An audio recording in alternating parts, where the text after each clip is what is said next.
রাসূল বলেছেন কিয়ামতের আগে মানুষ জেনা করবে, জেনাকে মানুষ জেনা মনে করবে না, মনে করবে এটা অ্যাফেয়ার, ছেলে মেয়ের ক্রাশ। এখন নতুন শব্দ আসে কি, ক্রাশ। চোখে চোখে কন্ট্যাক্ট হবে, কো এডুকেশনের মাধ্যমে মোবাইল নাম্বার এক্সচেঞ্জ হবে, রাতের বেলা কথা হবে, ফোন হবে, তারপর চা খাবে, কফি খাবে, ঘুরবে, আস্তে আস্তে বেডে যাবে, তারপরে ব্রেকআপ হয়ে যাবে। তাদের কাছে সিম্পল, এটা খুব সিম্পল, সিলি ব্যাপার। আর কোরআনের কাছে এটা কি, জিনা। এক কথায় কি, জিনা। জিনায় লিপ্ত থাকা অবস্থায় দোয়া কবুল হয় না, কিন্তু মানুষ যদি এটা থেকে বের হয়ে তওবা করে আল্লাহর জন্যে, তার দোয়া অনেক বড় মানুষের দোয়ার মতো কবুল হয়। ওই 3 বন্ধুর একটা হাদিস আছে না, গুহার মধ্যে চাচাতো বোনকে একা পেয়েও সে ফিরে আসছিল আল্লাহর ভয়ে, আল্লাহ পাক তাকে গুহা থেকে বাঁচায় দিচ্ছেন না? হাদিসটা পড়ে দেখবেন, অনেক বড় হাদিস। জিনা থেকে দূরে থাকলে হৃদয়ে নূর আসবে। আপনি আমি যদি আমাদের চোখকে এই পর্যায়ে নিয়ে যেতে পারি যে কোনো গায়রে মাহরামের দিকে চোখ পড়লে আমরা নামিয়ে নিচ্ছি, তখন আপনি ফিল করবেন আপনার মনের মধ্যে নূর আসছে। এই যে আমি এখন একটা লেকচার দিচ্ছি, আমার খুব ভালো লাগছে। ঠিক রাস্তায় যেতে যেতে যদি আমি 8-10টা মেয়ের দিকে তাকাই, আমার এই নূরটা উঠে যাবে। জাহান্নামে কেন অনেক নারী থাকবে জানেন? কারণ তারা শুধু নিজেরা অপরাধ করে না, হাজারো মুমিন মানুষের নূর তারা কেড়ে নেয়। দ্যাট ইজ ওয়াই তারা জাহান্নামে বেশি থাকবে। আরেকটা মেজর কারণ হচ্ছে তাদের উদ্ধত মাথা। মেয়েদেরকে বলছি স্পেশালি, হয়তো এই কথাগুলো মেয়েদের কাছেও যাবে। তাদের এই উদ্ধত মাথা আল্লাহর বিধানের সামনে আত্মসমর্পণ করতে চায় না। তাদের এই উদ্ধত মাথাটা আল্লাহর বিধানের সামনে আত্মসমর্পণ করতে চায় না, এ কারণে তারা জাহান্নামে বেশি থাকবে। যে কোনো বিধান আল্লাহ তাদের সামনে বলেন, সব মেয়ের কথা বলছি না, ম্যাক্সিমাম বিভিন্ন যুক্তি তারা দিবে। সামি'না ওয়া আতা'না এই পর্যায়ের না, যুক্তি দিবে। পর্দা করলে কি এখন কেমন করে চাকরি করব, পর্দা করলে কেমন করে পড়াশোনা করা যায়, এখন তো যাইতেই হচ্ছে, কিছু তো করার নাই, বিভিন্ন যুক্তি, হাজারটা যুক্তি তারা দিবে। কে জানি তাদের ব্রেইনটাকে পুরো ওয়াশড করে ফেলছে। আমি আপনাদেরকে বলছি কে করেছে, এটা করেছে স্বয়ং দাজ্জাল। স্বয়ং দাজ্জাল। কারণ হাদিস একটা আছে, রাসূল সাল্লাল্লাহু আলাইহি ওয়াসাল্লাম বলেছেন দাজ্জালের শেষ অনুসারী হবে এক শ্রেণীর নারী। মাশাআল্লাহ, দাজ্জালের শেষ অনুসারী হবে এক শ্রেণীর নারী। তাদেরকে ঘরে ইসলামিক অনুশাসনে রাখার জন্যে বাবা, ভাই, স্বামী শিকল দিয়ে বেঁধে রাখবে, তারপরেও তারা শিকল ছেড়ে বের হয়ে যাবে, আটকাতে পারবেন না। Because of their mind is brain washed. এ কারণে দেখা যায় তাদেরকে যখন কোনো বিধানের কথা আপনি বলবেন, তাদের এই উদ্ধত মাথাটা আল্লাহর বিধানের সামনে অবনত হতে চায় না, বিভিন্ন যুক্তিতর্ক তারা দেয়। এই কারণেই তাদের সংখ্যাটা জাহান্নামে বেশি হবে। আরও কারণ আছে, রাসূল বলেছেন সারা জীবন তাদের জন্য করবেন। স্পেশালি তাদের উদ্দেশ্য করে বলছি যাদের অ্যাফেয়ার আছে। যতই করেন, যত কিছুই করেন না কেন, আপনি যদি তাকে ভোগ বিলাস এবং পার্থিব সুখ শান্তি দিতে না পারেন, সে আপনাকে চিনবে না এক সময়ে।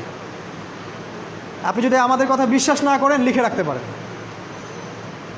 আর এমনিতে লিগ্যাল বৈবাহিক সম্পর্কেও সারা জীবন অনেক কিছু করবেন, হঠাৎ একদিন কোনো একটা কারণে ঝগড়া লেগে গেছে, তখন দেখবেন সে বলে বসবে সারা জীবন তোমার কাছে কিছুই পেলাম। আমি নারীদেরকে ছোট করছি না, তাদের কিছু কিছু পয়েন্ট বলছি, এইসব কারণে তারা জাহান্নামে থাকবে। আমি একটু এই কথাটা না বললে জাস্টিস হবে না। রাসূল সাল্লাল্লাহু আলাইহি ওয়াসাল্লাম মেরাজে গিয়েছিলেন, আপনারা জানেন। তিনি মেরাজের রাতে অনেক অলৌকিক জিনিস দেখেছেন, নবীদের সাথে সাক্ষাৎ করেছেন, ইভেন আল্লাহর সাথে কথা বলেছেন, আল্লাহর নূর দেখেছেন। এই সময় সবাই তাকে হাসি মুখে সম্বর্ধনা জানিয়েছিল। যার সাথেই দেখা হয়েছে তার সাথেই তিনি হাসি মুখে অভ্যর্থনা তাকে জানিয়েছে, আসসালামু আলাইকা আইয়ুহান নবী, সবাই বলেছে হাসি মুখে। একজন মালাক, একজন ফেরেশতা তাকে দেখে হাসেননি, একজন। আপনারা কি জানেন? রাসূল সাল্লাল্লাহু আলাইহি ওয়াসাল্লাম অবাক হয়েছিলেন। তিনি বলেছিলেন যে ইয়া জিবরিল, ওর চেহারাটা এত গম্ভীর কেন, সে আমাকে দেখে হাসছে না কেন, তার মুখে হাসি নাই কেন? জিবরিল আমিন বলেছেন যে তার নাম হচ্ছে মালাক, সরি তার নাম মালিক, তার নাম মালিক, সূরা যুখরুফের মধ্যে আছে, তার নাম মালিক। যেদিন থেকে আল্লাহ জাহান্নাম সৃষ্টি করেছেন, সেদিন থেকে তাকে জাহান্নামের দায়িত্ব দিয়েছেন, অর্থাৎ জাহান্নামের হেড অফ ডিপার্টমেন্ট ইনচার্জ। সেদিন থেকে তার মুখের হাসি উঠে গেছে। আমরা দোয়া করি আমরা যেন তার সাক্ষাৎ না পাই। তার কাছে পারমিশন নিয়ে রাসূল সাল্লাল্লাহু আলাইহি ওয়াসাল্লাম জাহান্নামের দিকে তাকিয়েছিলেন, ভিতরে দেখেছেন কি আছে। তিনি পরে যা ব্যাখ্যা করেছেন তা হলো, আমি দেখলাম সেখানে খালি মেয়ে আর মেয়ে, সেখানে খালি নারী আর নারী। এই হাদিসটা আপনার মাকে বলবেন, আপনার বোনকে বলবেন, আপনার মেয়েকে বলবেন, আপনার স্ত্রীকে বলবেন। এই হাদিসটা যদি কারো হৃদয়ের মধ্যে গেঁথে যেতে পারে, তার দ্বারা অন্যায় করা সম্ভব না। কিভাবে একটা মেয়ে সব কিছু উন্মুক্ত করে ঘুরতে পারে যখন অলরেডি তার আত্মা জাহান্নামে জ্বলছে অলরেডি, কারণ ভবিষ্যৎ তো আল্লাহ জানেন। যেমন উমর রাদিয়াল্লাহু আনহু এর ঘর জান্নাতে আছে, রাসূল সেটা দেখে আসেন নাই? এসে উমর ইবনুল খাত্তাবকে বলেছেন না যে আমি দেখে আসছি তোমার ঘর, আমি ঢুকিনি তোমার ঘরে তোমার আত্মসম্মানের কারণে। তার মানে তিনি পৃথিবীতে বিচরণ করছেন, ঘর তো জান্নাতে অলরেডি তৈরি হয়ে আছে। মেয়েরা দিব্যি ঘুরছে এভাবে, এবং তারা মোটেও সচেতন না তাদের ঘর হয়তো বা জাহান্নামে রেডি। আর আমাদের এই so called modern western civilization এদেরকে ব্রেইন ওয়াশড করে দিয়েছে। তারা বাজার করছে, তারা নগ্ন হয়ে ঘুরছে, কাপড় পরেও তারা নগ্ন থাকছে, তারা মডেলিং করছে, গান গাচ্ছে, নৃত্য প্রদর্শন করছে, মিডিয়া আসে, তার দেহ লক্ষ লক্ষ লক্ষ কোটি কোটি মানুষ দেখছে। হাজারো মানুষের নূর চলে যাচ্ছে, অন্যের নূর নষ্ট করে জান্নাতে যাওয়া যাবে না।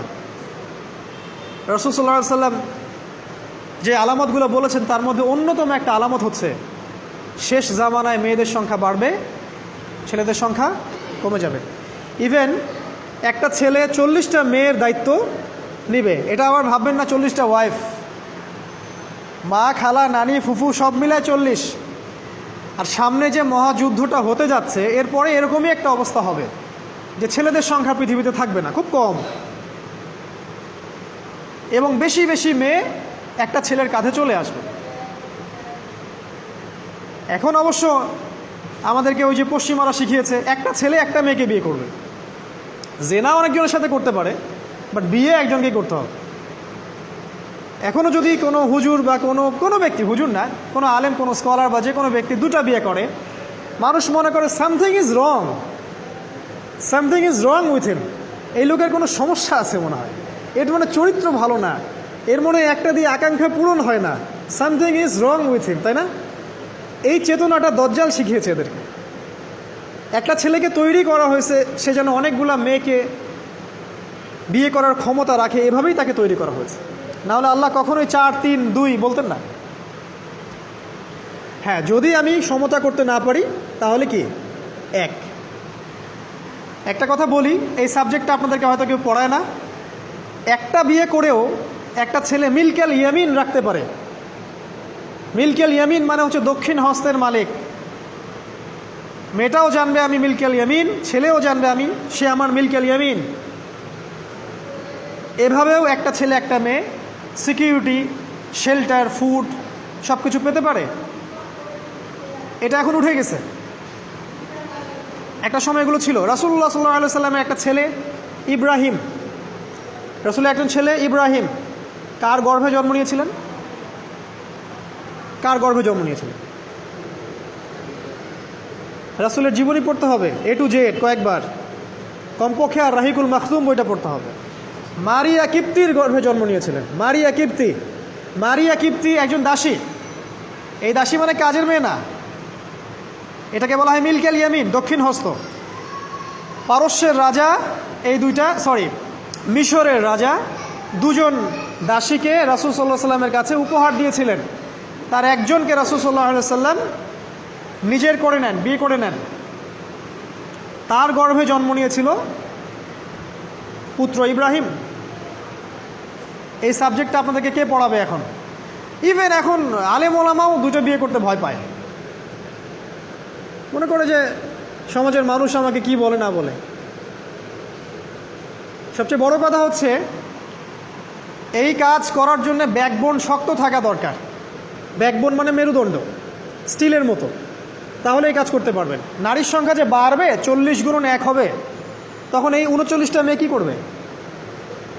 এখনও সমাজের মধ্যে নারী পুরুষের অনুপাত 1:4, মানে প্রতি একজন ছেলের জন্য 4টা করে নারী ঘুরছে সমাজে। এটা তো স্ট্যাটিস্টিক, আপনি ইন্টারনেটে গেলেও দেখতে পারবেন। এবং পশ্চিমা কান্ট্রিগুলোতে এগুলো আরও অনেক বেশি, ওদের অনুপাতটা আরও অনেক বেশি। তাহলে এই বাকি মেয়েরা আসলে করবেটা কি? সবাই যদি একটা করে বিয়ে করে, তাহলে বাকি মেয়েদের কি হবে? তারা কি পতিতালয়ের সম্পত্তি হবে? ওদের যৌন অধিকার নাই? ওরা শারীরিক, মানসিক, শেল্টার, ফুড, খাবার, পানীয় এগুলোর অধিকার রাখে না? এখানে নারীবাদীরা কি বলবে?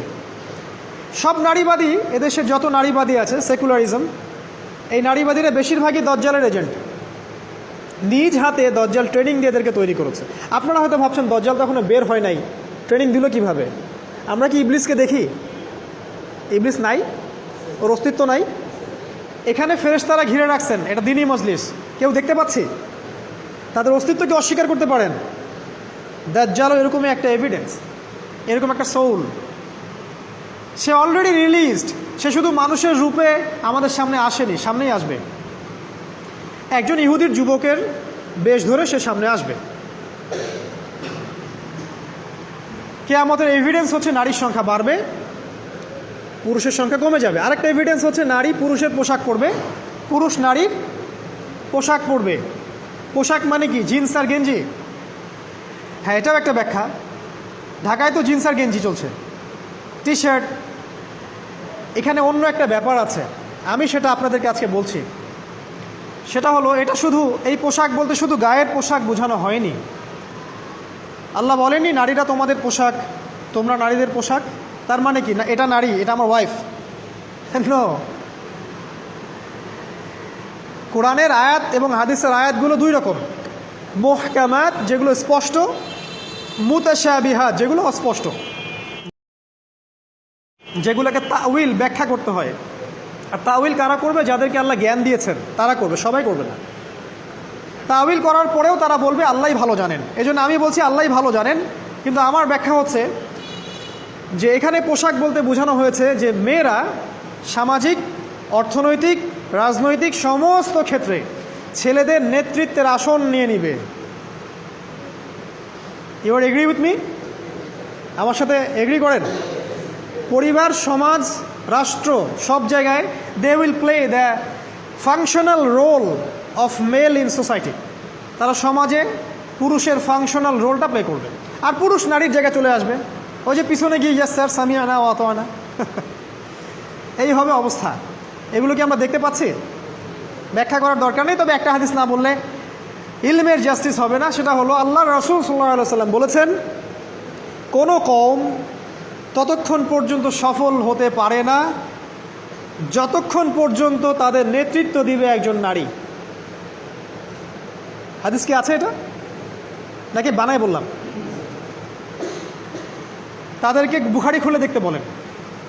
কোনো কওম, আর রাসূল যখন একটা কথা বলেছেন তার মানে পৃথিবী উল্টে গেলেও কথাটা সত্য হবে, কিছুই করার নাই। এই কারণে পশ্চিমার এখন খুব ভয় পাচ্ছে, কারণ রাসূল সাল্লাল্লাহু আলাইহি ওয়াসাল্লামের অনেক ভবিষ্যৎবাণী আছে কিয়ামত সম্পর্কে। ওরাও এখন খুব ভয় পাচ্ছে, ওভার কনসিয়াস যে এগুলো তো হতেই পারে। এটাকে ঠেকানোর যত পদ্ধতি তারা অবলম্বন করছে, কিন্তু লাভ হবে না। প্রতিটা ইস্যু ওদের বিপর্যয় ডেকে আনবে।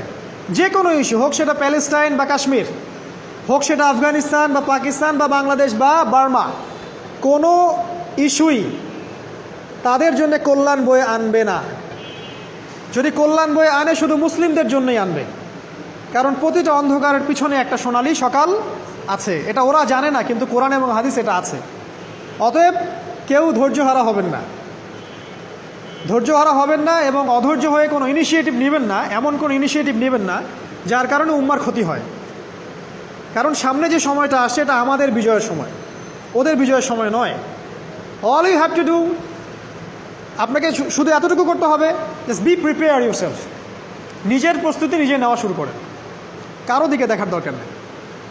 এবং অবশ্যই collectively as a Umma, as a nation, কিয়ামতের আলামত হচ্ছে নারীর সংখ্যা বাড়বে, পুরুষের সংখ্যা কমবে। নারীরা পুরুষের পোশাক পরবে, পুরুষরা নারীর পোশাক পরবে। পোশাক মানে সোসাইটির ফাংশনাল রোল। মানুষ হালাল হারামের বিবেচনা করবে না, মানুষ জেনা করবে, জেনাকে জেনা মনে করবে না। মানুষ মদ খাবে, মানুষ মদকে মদ মনে করবে না। হারা গেছে